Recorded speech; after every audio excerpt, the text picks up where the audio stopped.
Mənim Allahım, mənim Rəbbim, mənim Xaliqim. Məni öz qapından elə bir uzaqlaşdırmısan. Məni ilahi xidmətlərdən məhrum eləmisən elə bila. Daha elə bil düşünmürəm ha. Nə baş verib ya Rəbbəl aləmin?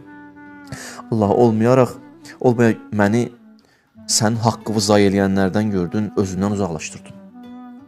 Gördün ki, mən elə sən haqqımı zay eləyirəm, sən də məni özündən uzaqlaşdırdın. İlahi, gördün bəlkə mən səndən üst çevirmişəm, sən də mənə qəzəbləndin. İlahi, məni gördün ki, elə çox yalan danışıram, kimə gəldi yalan danışıram, yalançılıq daha mənim vücuduma, halıma çevrilib, fərafəzdən ona görə məni kənarlaşdırdın. Allah, bəlkə gördün mən təşəkkür eləyən bəndə deyiləm, ona görə məni məhrum elədin. Vaxtını gördün elə verirsən mən təşəkkür eləmirəm, verirsən mən təşəkkür eləmirəm. Bəlkə ona görə məni kənarlaşdırmısan. Nə deyə mənim dərdim, mənə bir dənə işarə elə görək.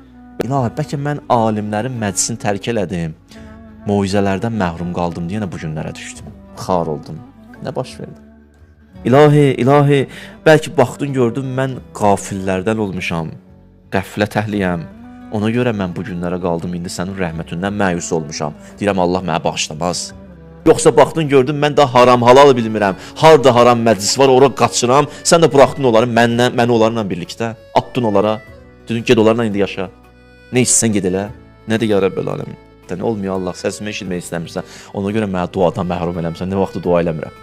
Yoxsa baxdın gördün günahlarım çoxaldı, ona görə məni cəzalandırdın. Yoxsa gördün ki mən həya pərdələrini bütün yırtdım. Ona görə mənə cəza verdin. Nədir, nə?